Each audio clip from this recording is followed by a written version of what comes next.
La médecine énergétique connaît un essor fulgurant dans le pays, alors que de plus en plus de personnes se disent insatisfaites de la médecine conventionnelle. Mais ce qui est encore plus répandu, c'est l'acceptation de l'idée d'énergie qui sous-tend la médecine énergétique. La question que tout chrétien envisageant les pratiques de la médecine énergétique devrait se poser est la suivante. Ces pratiques sont-elles acceptables aux yeux de notre Seigneur et Sauveur? Comme je l'ai déjà enseigné, il est impératif que les chrétiens filtrent tout à travers la parole de Dieu. Et j'espère dans ce webinaire, le 3e de la série sur le discernement biblique dans le domaine de la santé, aborder d'un point de vue strictement biblique ce que la Bible dit à propos de l'énergie. Et c'est fascinant, mesdames. Vous êtes simplement, je suis tellement enthousiaste que vous allez pouvoir découvrir cela. Donc, je m'appelle Marcie Julien, pour celles d'entre vous qui ne me connaissent pas encore, et je suis l'auteur de 2 livres. L'un s'intitule « La vie pour le corps, principes bibliques de santé et de guérison » et l'autre « Quand tu ne peux pas faire confiance à son cœur, découvrir l'amour illimité de Dieu ». Je suis également la fondatrice de Heart and Mind Ministries et au cours des 4 dernières années, des personnes m'ont contacté parce que j'ai partagé mon histoire d'implication prolongée dans le testing musculaire et une pratique de médecine énergétique dans 3 articles de blog publiés sur mon site web heartandmindministries.com ainsi que dans une leçon audio plus récente intitulée 11 raisons pour lesquelles le testing musculaire est de la divination. Donc, les personnes qui m'ont contacté posent beaucoup de questions et elles tournent souvent autour de la question de savoir si d'autres pratiques de santé, techniques, dispositifs, compléments, dont beaucoup relèvent de la médecine énergétique, sont, je cite, sûres pour le chrétien. Or, beaucoup de ces pratiques sont manifestement démoniaques, comme le Reiki ou les médiums médicaux, mais beaucoup d'autres sont très subtiles. Certaines proviennent de pratiques païennes, occultes ou New Age, mais on pense qu'elles sont désormais sans danger, qu'elles ont été christianisées, dit-on, parce qu'on y a ajouté la prière, des versets bibliques ou le nom de Jésus. Alors, est-ce vraiment possible? Peut-on racheter la médecine énergétique? Eh bien, par manque de temps, je vais seulement aborder brièvement ce que la Bible dit à ce sujet. En gros, cela se résume à ceci. Si quelque chose est intrinsèquement mauvais ou péché, c'est interdit aux chrétiens, point final. Si c'est neutre, alors oui, cela peut être racheté. La Bible qualifie la sorcellerie, la magie, les médiums et la divination d'abomination et de choses détestables à de nombreux endroits. Je veux juste vous montrer un passage qui l'exprime très clairement. Lorsque tu seras entré dans le pays que l'Éternel, ton Dieu, te donne, ne t'habitue pas à imiter les pratiques abominables de ces nations. Qu'on ne trouve chez toi personne qui pratique la divination ou la magie, qui interprète les présages, qui s'adonne à la sorcellerie ou jette des sorts, qui soit médium ou spirit, ou qui consulte les morts. Quiconque fait ces choses est en abomination à l'Éternel. C'est à cause de ces pratiques abominables que l'Éternel, ton Dieu, va chasser ces nations devant toi. Tu dois être irréprochable devant l'Éternel, ton Dieu. Ainsi, ces choses ne peuvent pas être rachetées simplement en y attachant le nom de Jésus. En fait, faire cela revient à profaner le nom même de Dieu. Pour citer mon mari, le chrétien peut racheter le football, mais pas la sorcellerie. La question cruciale pour le chrétien est donc de savoir si la médecine énergétique est intrinsèquement mauvaise et irrécupérable. J'espère vous exposer clairement dans ce webinaire pourquoi j'en suis venue à la conclusion qu'elle est effectivement mauvaise. Non seulement cela, mais selon les Écritures, et c'est vraiment génial, j'ai hâte de vous en parler, il est spécifiquement prédit qu'il s'agit d'une œuvre du diable pour tromper les gens dans les derniers jours. Mais avant d'entrer dans la Bible, assurons-nous que tout le monde comprenne ce qu'est la médecine énergétique et la terminologie qui y est associée. Prendre conscience du jargon est un moyen important de savoir à quoi faire attention dans le domaine de la santé. Vous savez, ces petits mots à la mode qui, quand vous les entendez, vous font penser « Ah d'accord, il parle d'énergie ». Ce sont justement ces choses-là dont je veux que vous soyez conscients également. Donc, selon l'article intitulé Médecine énergétique par T.M. Srinivasan, et je n'ai aucune idée de comment on est censé prononcer ce nom. Donc, désolé si je l'écorche. Mais bref, selon lui, dans les années 1980 à Boulder, dans le Colorado, 3 chercheurs se sont réunis et ont inventé le terme médecine énergétique et ils ont proposé une définition de la médecine énergétique que je veux vous montrer. Il est dit tout système énergétique ou informationnel, toute interaction énergétique ou informationnelle avec un système biologique visant à rétablir l'homéostasie de l'organisme. Voilà. Maintenant, je dois souligner certains points à propos de cette définition pour m'assurer que vous comprenez bien de quoi il s'agit. Donc, tout d'abord, remarquez que la seule référence à la biologie ou aux organismes vivants, c'est qu'il est question d'un système biologique. Donc, ici, il s'agit des humains. Et il est question de toute interaction énergétique ou informationnelle. D'accord, c'est important. Il ne s'agit pas ici de neurones qui s'activent et transmettent des informations de façon chimique, mais de quelque chose de très nébuleux. Alors, si les interactions ne sont pas physiques, qu'est-ce qu'elles sont? Bonne question.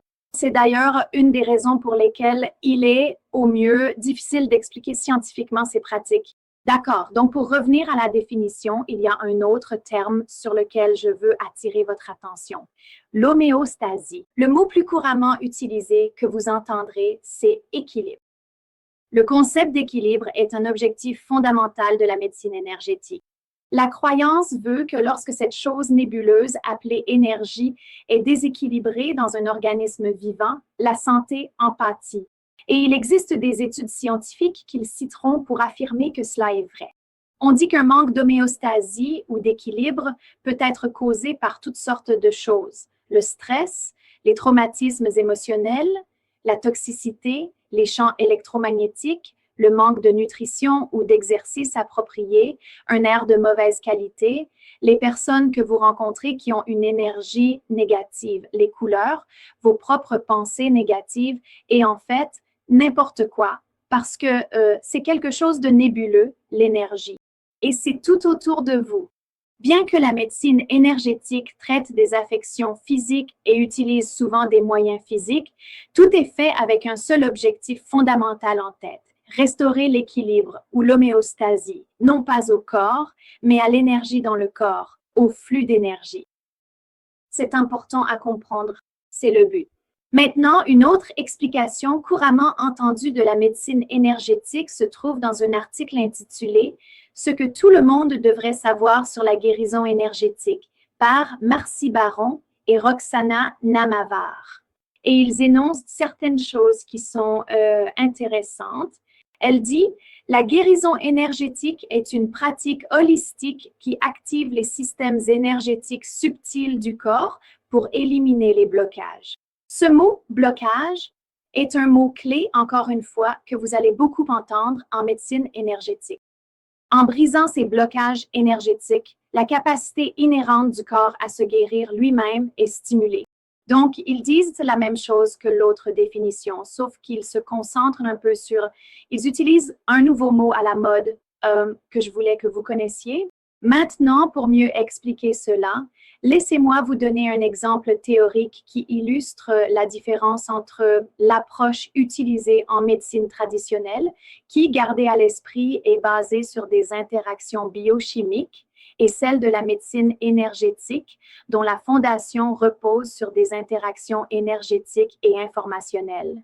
D'accord, donc imaginons que quelqu'un souffre d'hypothyroïdie et qu'il consulte un médecin conventionnel qui, bien sûr, va recommander de faire une prise de sang pour confirmer qu'il s'agit bien d'un problème de thyroïde. Une fois que les analyses de sang confirment qu'il y a une carence, il prescrira alors une forme de médicament pour la thyroïde. Et le but ici est de remplacer le besoin physique du corps en thyroxine. Cela, à son tour, crée une cascade biologique qui, espérons-le, rétablit un équilibre hormonal chez l'individu. Maintenant, comparons cela à un praticien en médecine énergétique. Un praticien en énergie partira du principe que la défaillance de la thyroïde indique qu'il y a quelque chose qui bloque la circulation de l'énergie. Or, le moyen de déterminer qu'il y a un problème avec la thyroïde ne sera probablement pas une prise de sang. Il s'agira probablement d'un test musculaire ou d'une machine qui reproduit ce type de test musculaire. Et en fait, souvent, les analyses de sang seront écartées car elles ne montreraient pas l'ensemble du tableau, etc. Mais quoi qu'il en soit, le praticien en énergie déterminera qu'il y a un problème avec la thyroïde et testera les méridiens pour identifier où se situent les blocages et donc comment rétablir cet équilibre. En se basant sur les informations obtenues par le test musculaire ou tout autre moyen énergétique utilisé, ils peuvent inclure des traitements émotionnels faisant appel à des pratiques énergétiques. Alors, il ne s'agit pas de psychologie ou de conseils, mais il s'agit spécifiquement de cibler l'énergie, les blocages énergétiques ou peut-être une supplémentation nutritionnelle des herbes, des huiles essentielles et des remèdes homéopathiques, lesquels, d'ailleurs, il faut comprendre que lorsque la médecine énergétique utilise ces substances, le but n'est pas purement physiologique. C'est peu parce que l'on croit que ces substances possèdent une propriété énergétique intrinsèque, une fréquence vibratoire ou une vibration spécifique qui aidera véritablement à lever le blocage, qui est la cause fondamentale du problème de thyroïde. De la même manière que l'on croit que les cristaux et les talismans possèdent des fréquences vibratoires capables d'apporter l'équilibre et la guérison, c'est ainsi que l'on considère l'utilisation de ces autres substances dans une perspective énergétique. Et parfois, en raison de cette croyance, ils vont également ajouter une fréquence à l'aide d'une machine pour mieux harmoniser ces substances avec les fréquences individuelles de la personne.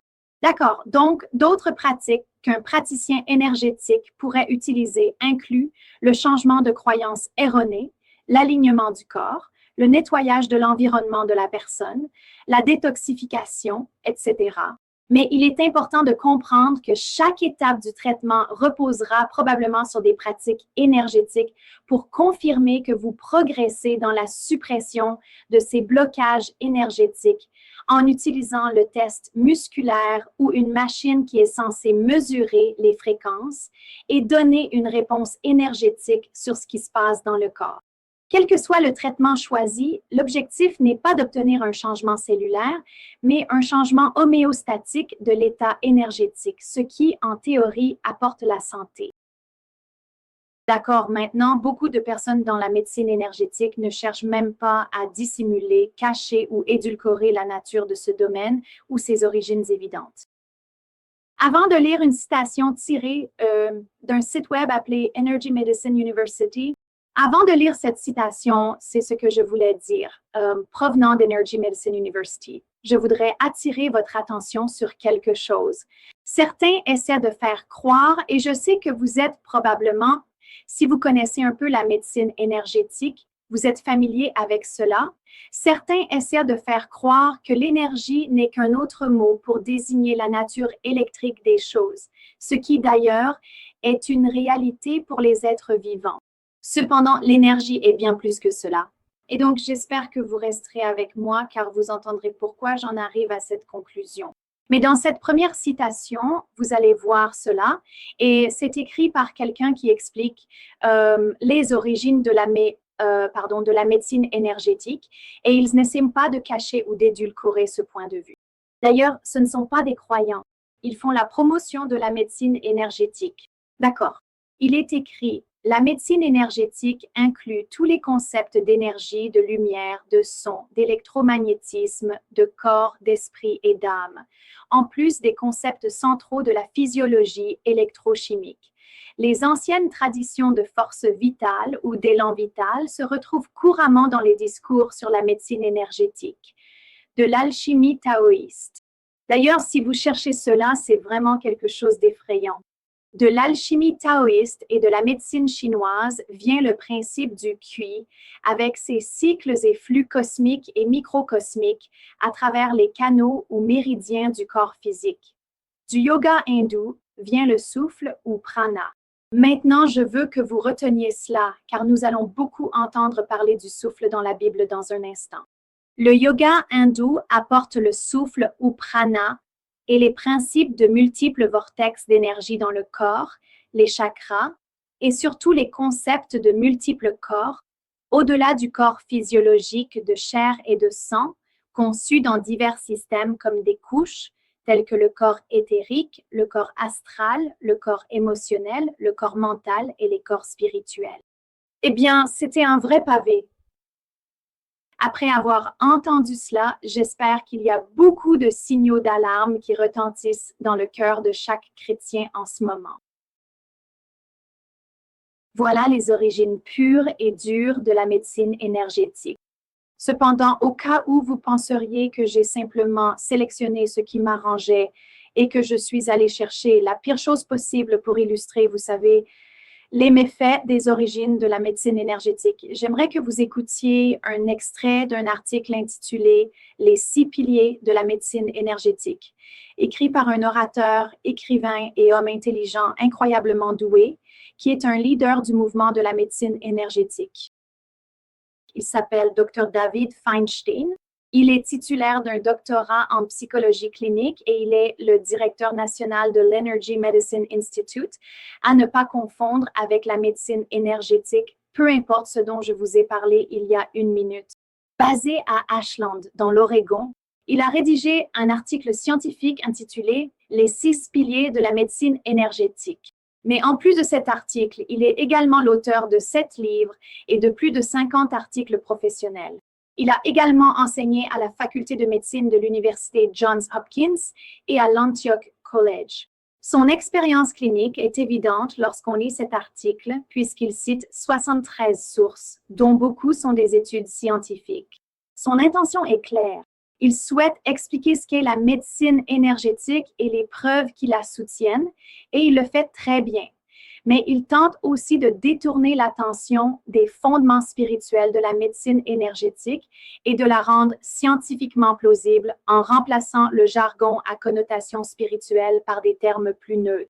D'ailleurs, renommer le jargon spirituel avec un jargon neutre ou scientifique ne change en rien ce qu'est la médecine énergétique. Comme l'a dit Shakespeare, une rose sous n'importe quel autre nom sentirait aussi bon. Malheureusement, c'est exactement ce que font de nombreux praticiens qui se réclament du christianisme et ils pensent qu'en agissant ainsi, ils éliminent le danger spirituel que cela représente pour l'âme. Néanmoins, le Dr. Feinstein est une bonne source et je souhaite que vous lisiez certaines des choses qu'il a partagées. Mais d'abord, il définit 3 termes fondamentaux dans l'énergie.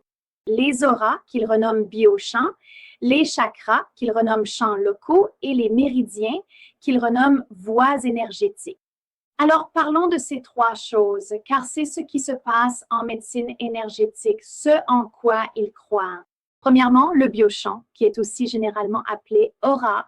On dit qu'il s'agit d'un champ d'énergie qui entoure le corps. Le Dr. Feinstein cite des mesures scientifiques de champs électriques autour des êtres vivants. C'est une réalité. Ils peuvent mesurer les champs électriques autour des êtres vivants. Cela soulève à nouveau une distinction dont vous devez être conscient. Les êtres vivants sont très certainement électriques, mais cela n'est pas synonyme d'énergie. Par exemple, dans mon livre Life to the Body, je parle de l'impact profond du champ électromagnétique du cœur humain pour entraîner tous les autres organes dans son rythme. Mais est-ce la même chose que l'énergie? Non, ce n'est pas le cas. Tout comme la citation que je vous ai lue plus tôt l'indiquait, ainsi que celle des spécialistes du domaine qui le répètent sans cesse, il est évident que l'énergie va bien au-delà des champs électromagnétiques.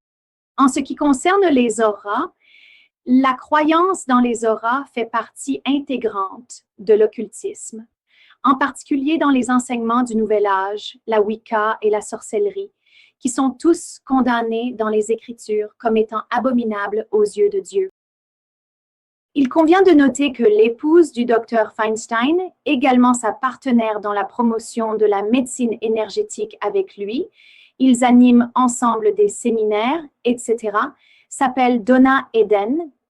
Elle se vante sur leur site web d'avoir littéralement vu des auras depuis son enfance et elle fonde le développement de ses méthodes de médecine énergétique sur ce qu'elle perçoit grâce à cette prétendue capacité de vision. Très bien. Donc, le deuxième terme dont parle le docteur Feinstein concerne les champs locaux et ceux-ci sont généralement appelés chakras. En plus de l'accent mis par la médecine énergétique sur les biochamps ou auras qui entourent l'ensemble du corps, il y a la croyance d'origine hindoue en des champs locaux concentrés, des champs d'énergie locaux situés dans des zones particulières du corps.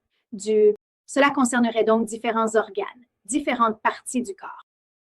Donc, si vous essayez de bien distinguer dans votre esprit les auras et les chakras, voici une diapositive pour vous montrer. Les auras concernent tout le corps, elles sont grandes et les chakras sont petits. Et ils abordent aussi, l'un concerne les croyances occultes sur l'énergie et l'autre les croyances hindoues sur l'énergie. Très bien, donc Feinstein cite quelques preuves, des preuves scientifiques possibles concernant les chakras. Dans les années 1970, Valerie Hunt, au laboratoire des champs énergétiques de l'UCLA, a démontré que des régions spécifiques de la peau produisaient des oscillations électriques très rapides, jusqu'à 1600 cycles par seconde. Maintenant, je vais juste faire une petite parenthèse ici. Beaucoup des appareils utilisés en médecine énergétique mesurent cela. Ils ont quelque chose pour mesurer cette oscillation électrique que la peau produit.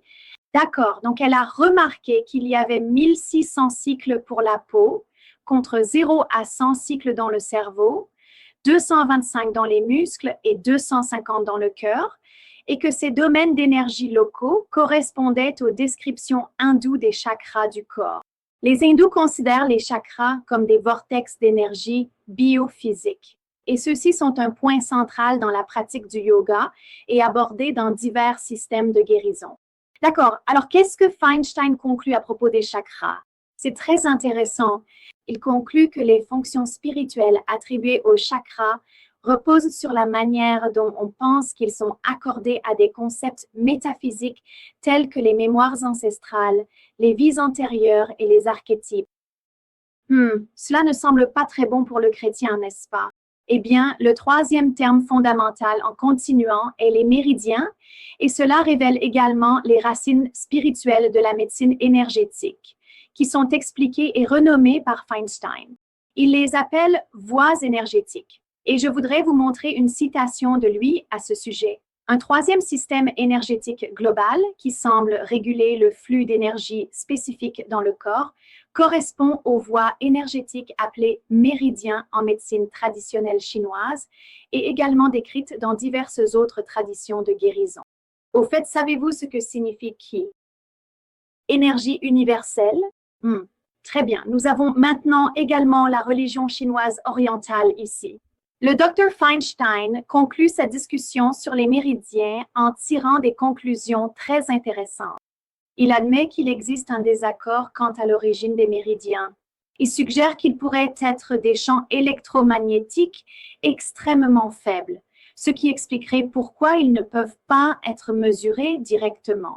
Cependant, il entre ensuite dans les détails des études limitées qui montrent, écoutez bien, indirectement la présence des méridiens, mais il précise qu'aucune ne quantifie directement leur existence. Laissez-moi vous expliquer cela. C'est un homme qui gagne sa vie dans la médecine énergétique. Il est un grand défenseur de la médecine énergétique. Il est aussi psychologue clinicien. Il a enseigné à Johns Hopkins.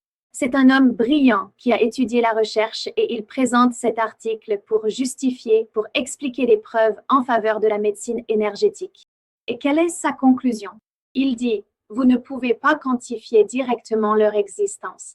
Il poursuit en disant, laissez-moi vous montrer sa prochaine citation.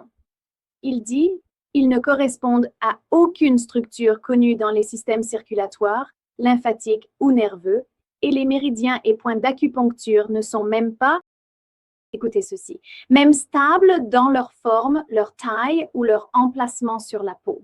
C'est très intéressant. Il admet ensuite quelque chose d'encore plus révélateur et cela devrait attirer votre attention. Il dit, Cela, cependant, est exactement ce à quoi on s'attendrait si le système des méridiens fonctionnait comme un champ qui est en quelque sorte. Qu'est-ce qu'il dit? Indépendant du corps physique sur lequel il agit. De toute évidence, cet homme qui a mené des recherches approfondies sur le sujet en est un partisan et pourtant il a conclu que, quelle que soit cette énergie, elle est indépendante du corps physique sur lequel elle agit. Mesdames, c'est effrayant. Nous devons faire attention. Si vous vous impliquez, si vous allez en ligne ou parlez à des personnes impliquées dans une forme de médecine énergétique, je sais que vous entendrez toutes sortes d'explications sur ce que c'est et comment cela fonctionne. Permettez-moi de dire d'emblée que je sais, par expérience personnelle, ainsi que par les expériences de certaines d'entre vous et de beaucoup d'autres qui ont partagé leurs histoires avec moi, que la médecine énergétique fonctionne souvent et qu'il existe peut-être même une certaine science qui la soutient. Le docteur Feinstein fait un bon travail en citant cela dans son article. Et pourtant, même lui conclut honnêtement que l'énergie est bien plus que de la science explicable et mesurable. Alors, que devons-nous en penser? Eh bien, mon mari, qui s'appelle Cess et qui est un formidable maître des illustrations, me donne toujours de merveilleuses images à utiliser et il en a trouvé une autre pour expliquer ce que c'est, comment nous pouvons regarder et comprendre cette idée des preuves scientifiques limitées de la médecine énergétique. Supposons donc que vous vous teniez dehors devant une maison la nuit et que tous les stores de la maison soient fermés. Vous êtes dans le noir, regardant la maison, et vous voyez du mouvement à l'intérieur. Enfin, vous ne pouvez pas voir de mouvement à l'intérieur, je suis désolée. Mais soudain, vous observez qu'une lumière s'allume dans une pièce. Et bien plus tard, cette lumière s'éteint, mais une autre prend sa place ailleurs dans la maison. Vous avez la preuve que quelque chose se passe dans la maison, n'est-ce pas? Vous voyez les lumières qui s'allument et s'éteignent. Mais vous n'avez aucune idée de la raison pour laquelle les lumières s'allument ou s'éteignent dans telle ou telle pièce, ni de qui allume ou éteint les lumières. De votre point de vue extérieur, tout cela semble complètement aléatoire. Eh bien, imaginez que le corps humain est comme la maison et que les preuves de la médecine énergétique sont comme les lumières qui s'allument et s'éteignent. Il serait absurde de regarder la maison et de dire qu'il n'y a pas d'électricité. Le fait que les lumières s'allument et s'éteignent dans la maison indique qu'il y a bien de l'électricité, mais cela ne signifie pas que l'intelligence derrière cette énergie vous veut du bien. Il pourrait y avoir un tueur en série dans la maison. Lorsqu'ils essaient de comprendre la santé et la maladie, des personnes intelligentes arrivent à des conclusions différentes. Les médecins formés de manière traditionnelle considèrent la science du corps d'un point de vue laïque et conclut que la santé ou la maladie relève uniquement d'une réaction biochimique prévisible et mesurable. Il ne voit aucun rôle pour le spirituel. Le docteur Feinstein, en revanche, qui est un spécialiste formé en sciences cliniques et en médecine, a une épouse qui perçoit ce qu'elle croit être des auras. Et il en vient à la conclusion que la science et la spiritualité influencent toutes deux la santé d'un individu. Mais il suppose à tort que la force qu'il reconnaît est bienveillante. Alors, de quel point de vue le chrétien qui croit en la vérité doit-il considérer la santé? Et pour répondre à cela, nous devons nous plonger dans les Écritures et commencer tout au début de la création lorsque l'homme a été créé. Nous allons donc commencer à examiner de nombreux passages différents de la Bible. Si vous voulez prendre des notes, ce serait très bien. Ainsi, Genèse 2:7 dit « L'Éternel Dieu forma l'homme de la poussière du sol. Il souffla dans ses narines un souffle de vie, et l'homme devint un être vivant. » Vous connaissez sûrement ce passage. L'image est celle de Dieu le Créateur formant un homme. Il l'a méticuleusement façonné à partir de la poussière de la terre. Et Adam est là, entièrement formé, à tous égards, sauf qu'il n'est pas encore vivant. Et puis, soudainement, il reçoit le souffle vital de vie, insufflé directement par le divin. Nous savons maintenant, grâce à l'hébreu, que le mot souffle est le même mot que esprit. Et nous savons aussi que le Saint-Esprit est également désigné par le mot souffle. Et nous savons, grâce à d'autres passages des Écritures, en particulier Romains 8, 11, que le Saint-Esprit a insufflé la vie à Jésus après 3 jours de mort. Et dans ce même passage, il est dit que le Saint-Esprit insufflera aussi la vie dans nos corps mortels. Donc, très probablement lors de la création, le Saint-Esprit a insufflé le souffle, ou peut-être littéralement l'esprit, en Adam. Et à ce moment-là, cet homme qui était auparavant sans vie est complet et il devient une âme vivante. Certaines traductions disent un être vivant, mais le mot en hébreu est littéralement le mot pour âme. D'accord. Donc, là, une question intéressante est, le souffle est-il l'image complète de la santé selon les Écritures? Eh bien, il nous est dit à de nombreux endroits, et je ne vais pas prendre le temps de les lire, mais je mettrai les références à l'écran, que la vie du corps est dans le sang. Donc, si la vie est dans le sang et pourtant l'homme était mort jusqu'à ce que le souffle soit insufflé en lui, jusqu'à ce que l'esprit soit insufflé, alors l'homme est à la fois chair et sang, il est un être physique et pourtant il est aussi un être spirituel doté d'une âme et d'un esprit. Mon mari, encore une fois, le maître des illustrations, explique l'esprit de l'homme de 2 façons. Premièrement, comme le cordon d'alimentation qui relie pensez à un appareil électrique, un mixeur qui a un cordon, et ce cordon est comme l'esprit de l'homme. L'esprit de l'homme le reliant à la source d'énergie. Et sans cette source d'énergie branchée, l'appareil est sans vie. Eh bien, une autre illustration que je trouve très utile est que l'esprit de l'homme est comme un tuba. J'adore faire du snorkeling et être dans l'eau. Et quand vous êtes sous l'eau, ce tuba est votre moyen de respirer, de vous connecter à l'air qui donne la vie et qui est au-dessus. Eh bien, le tuba est véritablement comme l'esprit profond et complexe d'un homme. Et vous pouvez respirer pleinement l'air vivifiant et pur du Saint-Esprit, qui est une source de vie, ou bien, malheureusement, respirer l'air toxique, l'air impur et corrompu des esprits impurs, qui sont nuisibles et destructeurs. Saviez-vous que le véritable sens du terme énergie était à l'origine un terme spirituel et que la médecine énergétique est simplement revenue à la signification grecque originelle du mot? Nous pouvons dire des choses comme « je n'ai pas d'énergie aujourd'hui » et vouloir simplement parler du degré, vous savez, d'entrain que nous avons pour la vie et le travail à ce moment précis. Cependant, une telle utilisation du mot énergie est récente dans son développement et dans sa signification. L'usage moderne et familier du mot prédispose, je pense, les gens à croire que la médecine énergétique est parfaitement acceptable, inoffensive, scientifique. Cependant, c'est tout sauf cela. Alors parlons de l'étymologie du mot énergie, du sens originel qui était utilisé dans le Nouveau Testament. Il n'existe pas de véritable équivalent anglais au mot grec d'origine énergia, qui était celui utilisé par les auteurs du Nouveau Testament. Et donc, à cause de cela, on constate un problème dans la rédaction ou la traduction du Nouveau Testament. Alors, ils le traduisent souvent par œuvre ou travail. Mais le mot énergia est la forme nominale du mot et il est utilisé 8 fois dans le Nouveau Testament. Et il signifie puissance en action, énergie divine, action en cours, travail productif. Il fait généralement référence à l'énergie de Dieu qui fait passer le croyant d'un point de son plan à un autre point de son plan. C'est l'accomplissement de sa propre définition du progrès. D'accord?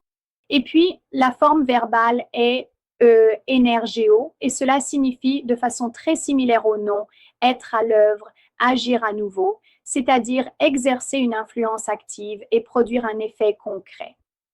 Cependant, les 2 mots sont toujours utilisés pour désigner une puissance spirituelle, bonne ou mauvaise, agissant en nous.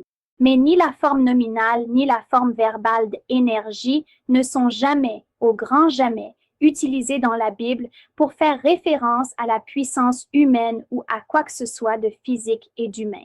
Elles sont uniquement utilisées pour parler d'une puissance surnaturelle qui produit une activité ou un travail efficace. Permettez-moi de vous montrer rapidement quelques passages du Nouveau Testament qui utilisent ce mot afin que vous puissiez voir de quoi je parle, parce que je pense que cela vous aidera à mieux comprendre ce que signifie réellement le mot énergie selon les Écritures et son sens originel. Très bien. Donc, Philippiens 2,13 dit « Dieu agit en nous ». Maintenant, j'ai mis en évidence et agrandi le mot qui est en fait « energeia » ou « energeo ». Agit en nous pour vouloir et pour faire selon son bon plaisir. En d'autres termes, c'est l'énergie de Dieu qui est en nous et qui nous permet de faire ce que Dieu veut accomplir. C'est une belle image. Éphésiens 1, 19 et 20 dit « Quelle est l'incommensurable grandeur de sa puissance envers nous qui croyons selon l'efficacité, c'est le mot énergie, de sa force toute puissante qu'il a déployée, encore énergie, en Christ, lorsqu'il l'a ressuscité des morts et l'a fait asseoir à sa droite dans les lieux célestes. » C'est donc l'énergie de Dieu qui agissait en Christ pour le ressusciter des morts et le faire asseoir à la droite de Dieu. Éphésiens 3,7 est un autre passage et il dit « De cet évangile, j'ai été fait ministre selon le don de la grâce de Dieu. » C'est Paul qui parle. Qui m'a été accordé par l'efficacité de sa puissance. C'est donc véritablement par l'énergie divine de Dieu que ce don spirituel accordé à l'apôtre Paul lui donnait la capacité et la puissance d'accomplir pleinement les bons et justes desseins de Dieu. Dans Éphésiens 4,16, je ne vais pas prendre le temps de le lire parce qu'en fait, il faut un long passage pour bien comprendre le contexte, mais vous voudrez peut-être le noter. C'est celui qui parle de la manière dont Dieu donne la force par son énergie à chaque individu dans le corps du Christ pour accomplir son œuvre à travers l'Église. Une belle image de la façon dont Dieu nous donne la force par son énergie pour accomplir ce dont il a besoin. Et puis un autre passage, Colossiens 1, 29, il est dit « C'est à cela que je travaille, en luttant avec toute son énergie qu'il déploie puissamment en moi. » Et Colossiens 2, 12. Ayant été ensevelis avec lui dans le baptême, vous êtes aussi ressuscités avec lui par la foi en la puissance de l'énergie de Dieu qui l'a ressuscité des morts. Bibliquement parlant, l'énergie est une puissance spirituelle, point final. Et cette puissance donne à l'homme l'énergie nécessaire pour accomplir une œuvre efficace. Cependant, un passage parle à la fois de l'énergie de Dieu ou de l'œuvre de Dieu et de l'œuvre de Satan ou de l'énergie de Satan. C'est effrayant et pourtant très éclairant et je veux que vous fassiez un. Si vous ne notez rien d'autre, notez ce passage parce que vous voudrez y revenir. Deuxième épître aux Thessaloniciens, chapitre 2, versets 3 à 11. Et nous allons simplement avancer morceau par morceau et en parler au fur et à mesure parce qu'il y a beaucoup à dire ici. Donc, en commençant au verset 3.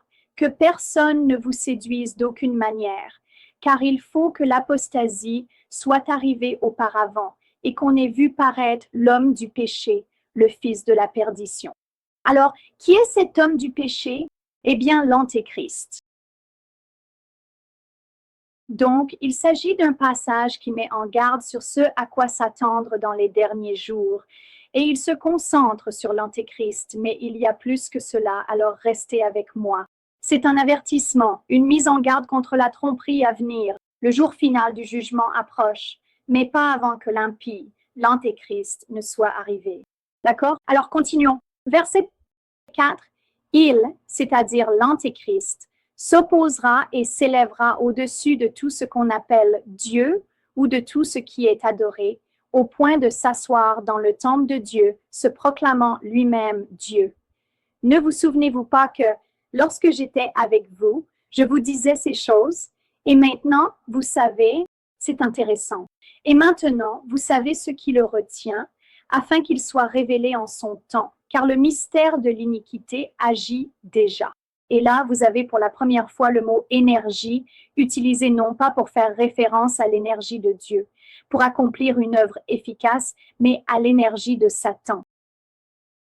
Donc, cela signifie que le Saint-Esprit retient Satan d'exposer l'Antéchrist jusqu'à ce que le moment approprié soit venu.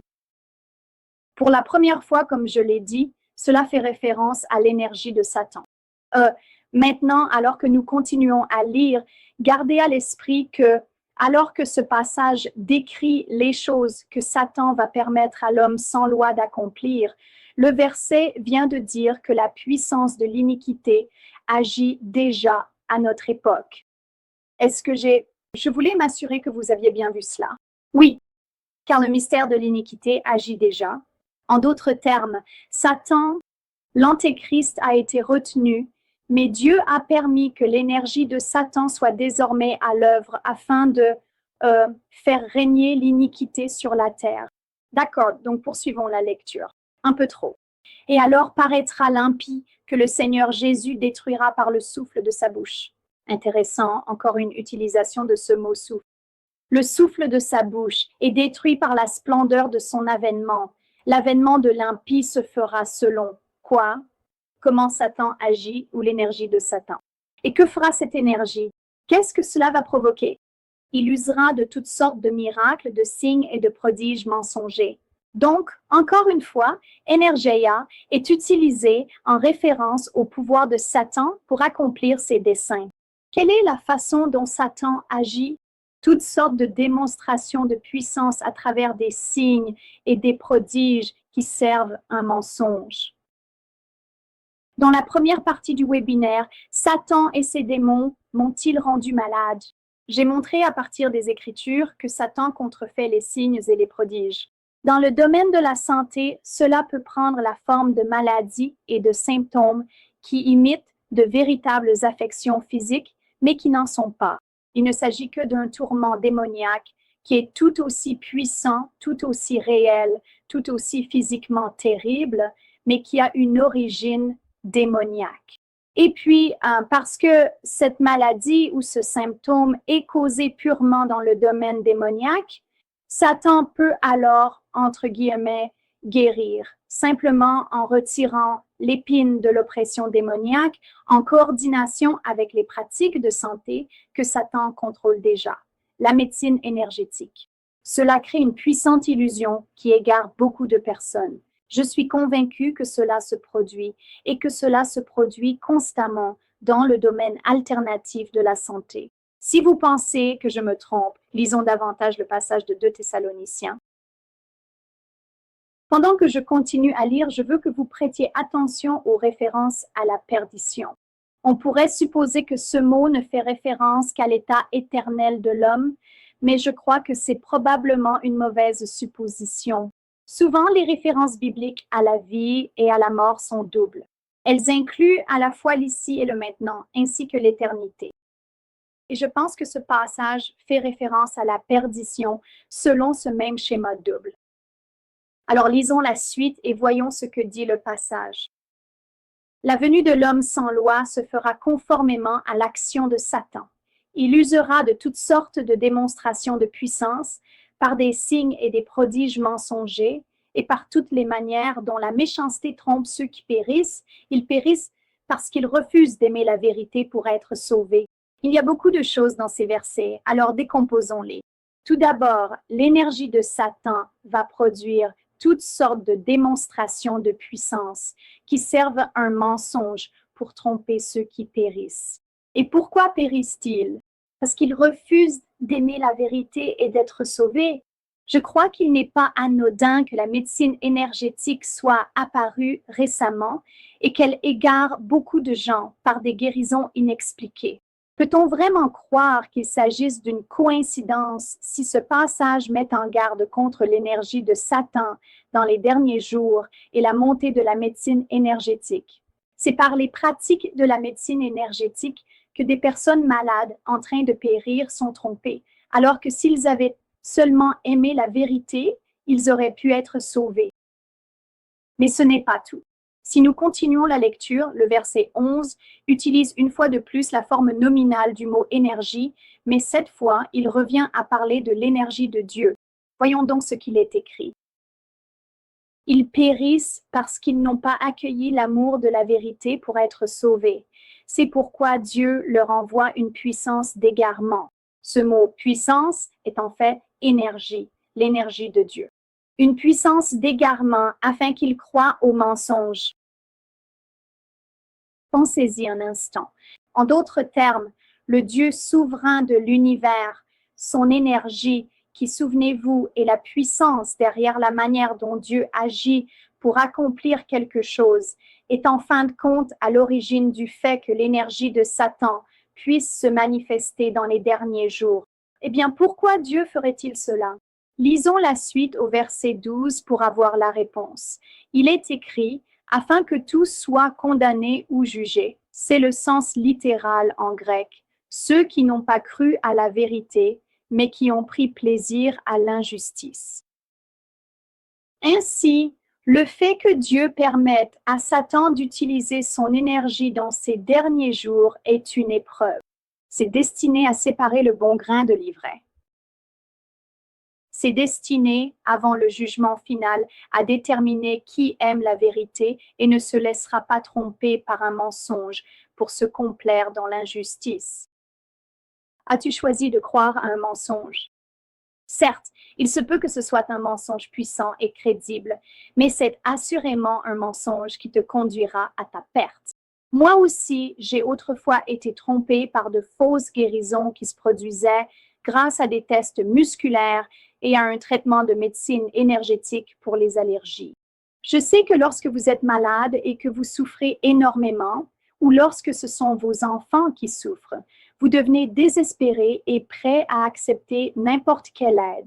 Je sais ce que c'est que de faire de la santé une idole et d'éprouver une peur immense à l'idée de lâcher prise parce que vous pensez que c'est votre seul espoir de guérison. Mais il s'agit d'une épreuve aux conséquences éternelles. Échangerez-vous la vérité de Dieu contre un mensonge? Vous pensez peut-être que la médecine énergétique est votre salut, mais ne vous y trompez pas. Dieu vous jugera pour avoir choisi un mensonge plutôt que la vérité. Je vous exhorte à vous repentir aujourd'hui. Bien que Dieu ne nous doive rien, sa parole, qui est la vérité à laquelle nous devons nous attacher, nous enseigne le chemin de la vie. Vous pensez peut-être que Dieu vous demande d'abandonner le mensonge et qu'il vous laissera alors sans espoir de guérison. Mais souvenez-vous que Satan ne peut produire que de fausses guérisons pour tromper. La vérité de Dieu apporte une véritable guérison. Osée 4:6 dit « Mon peuple périt faute de connaissance ». J'ai écrit le livre « La vie pour le corps, principes bibliques pour la santé et la guérison ». Par passion de partager avec les autres l'incroyable connaissance contenue dans la parole de Dieu, qui m'a guéri il y a 9 ans de 13 maladies diagnostiquées. Je menais une vie d'invalide et Dieu m'a guéri lorsque j'ai appliqué les principes de sa parole. Dans La vie pour le corps, j'enseigne tout ce que la Bible dit au sujet de la santé. Et non, ce n'est pas simplement un livre sur l'alimentation et l'exercice, même s'il contient un chapitre très intéressant sur la nutrition que, j'en suis presque certaine, vous ne lirez nulle part ailleurs. Le principe fondamental de la vie pour le corps est que la Bible enseigne que le chemin de la vie est celui où le cœur est en paix avec Dieu, avec les autres et avec soi-même. Comme le dit si bien Proverbe 14:30, un cœur en paix donne la vie au corps. Et on retrouve également un passage très similaire dans le livre des Proverbes. Plus précisément, je suis désolée, Proverbe 4:23 qui dit « Le cœur est la source de la vie ». La Bible a tant de choses à dire sur la santé, mais personne ne l'enseigne. Rappelez-vous, Dieu a créé l'homme à la fois comme un être physique et spirituel. Si vous considérez votre santé uniquement d'un point de vue physique à travers la médecine traditionnelle, alors vous avez cru à un mensonge également. Si vous pensez considérer votre santé uniquement d'un point de vue physique et que, sans le savoir, vous avez placé votre tuba, votre esprit, dans l'air toxique du domaine de Satan où son énergie agit, alors vous avez également cru à un mensonge et vous en serez jugé. Au fait, Éphésiens 2:2, sur lequel je ne vais pas m'attarder maintenant, mais que je voulais simplement mentionner, appelle Satan, le prince de la puissance de l'air. Je trouve cela plutôt intéressant. La troisième option consiste à reconnaître que vous êtes un être physique et spirituel, mais que c'est le Saint-Esprit qui peut insuffler la vie à votre corps mortel lorsque vous vivez selon la vérité. Je vous exhorte à vous repentir. Éliminez toute trace de médecine énergétique de votre vie et de votre maison. puis concentrez toute l'énergie que vous consacriez auparavant à retrouver la santé sur l'apprentissage de la vérité. Apprenez à connaître votre Dieu et sa parole. Il est votre source de vie. Désolé. Vous savez, on parle de Jérémie comme du prophète pleureur. Eh bien, moi, je suis l'enseignant qui pleure. Très rapidement, je voudrais conclure en vous donnant quelques conseils très pratiques. 5 questions à se poser concernant toute pratique de santé que vous pourriez rencontrer. Alors, première question, le test musculaire est-il impliqué d'une quelconque manière? Je n'ai aucun doute à propos de cette pratique. C'est de la divination quand cela fonctionne et c'est par la puissance démoniaque. Le but de Satan est de voler, tuer et détruire. Voulez-vous vraiment fonder vos décisions de santé sur la direction de Satan? Si vous n'êtes pas convaincu de cela, je comprends. C'est beaucoup à accepter. Veuillez écouter la leçon sur YouTube, 11 raisons pour lesquelles le test musculaire est de la divination. Et si vous souhaitez en parler, contactez-moi via mon site Internet. Je serai ravie de le faire. Cette pratique du test musculaire inclut également les entreprises ou praticiens qui utilisent le test musculaire pour les produits qu'ils vendent. Renseignez-vous avant d'acheter. Si un praticien utilise le test musculaire même un peu, il se peut qu'il l'utilise sur vous sans que vous le sachiez.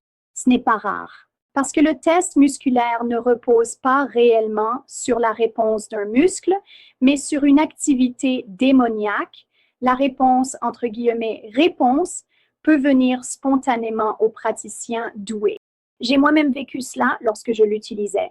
Deuxième question à poser. Une machine qui est censée mesurer ou traiter à l'aide de soi-disant fréquences, vibrations ou énergie, est-elle impliquée d'une quelconque manière? Si vous basez votre santé sur quoi que ce soit qui prétend mesurer l'une de ces formes d'énergie, alors vous avez ouvert la porte à la guidance malveillante du royaume de Satan. Je ne dis pas qu'il n'existe pas de choses mesurables sur le corps. Ce que je dis, c'est qu'elles ne sont pas ce que vous pensez qu'elles sont. Permettez-moi de vous demander de réfléchir à autre chose. Si vous possédez une telle machine, constatez-vous que vous en dépendez constamment, ou pour le dire autrement, que vous en êtes esclave. Est-ce que c'est devenu une idole dans votre vie? Ce sont là autant d'indices que vous avez échangé la vérité de Dieu contre un mensonge, et je vous exhorte à vous repentir et à détruire la machine, quel qu'en soit le prix. Et je sais qu'elles sont très chères, je ne le dis pas à la légère. Mais tout comme l'exemple que les nouveaux convertis nous ont donné dans Actes 19, 19, en détruisant les parchemins de sorcellerie extrêmement coûteux qu'ils possédaient, nous devrions nous aussi détruire les objets que nous avons en lien avec la médecine énergétique. Et je vous en prie, ne la vendez pas, sinon vous participerez à la destruction de Satan dans la vie d'une autre personne. Troisièmement, la littérature écrite à propos de cette pratique. Voyons voir. Je clique sur la mauvaise chose. Désolée pour cela. La littérature écrite sur la pratique ou le praticien explique-t-elle la pratique en utilisant l'énergie ou l'un de ces termes? Dans ce webinaire, je vous ai appris toutes sortes de termes à connaître. Donc, vous connaissez les mots-clés. Vous pouvez maintenant y prêter attention. La pratique ou la substance attribue-t-elle un bénéfice spirituel à elle-même qui est ensuite utilisé à la place d'une action enseignée par les Écritures? Qu'est-ce que je veux dire par là? Par exemple, une huile essentielle ou un remède qui ne peut pas apporter la joie, le pardon, la paix, etc.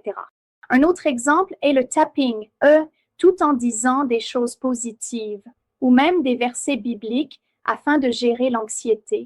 La Bible parle beaucoup de la peur et de l'anxiété. Je sais que c'est un énorme problème pour ceux qui en souffrent. Je ne minimise pas cela, mais la Bible dit que nous devons remettre nos soucis au Seigneur et lui faire confiance, pas faire du tapping.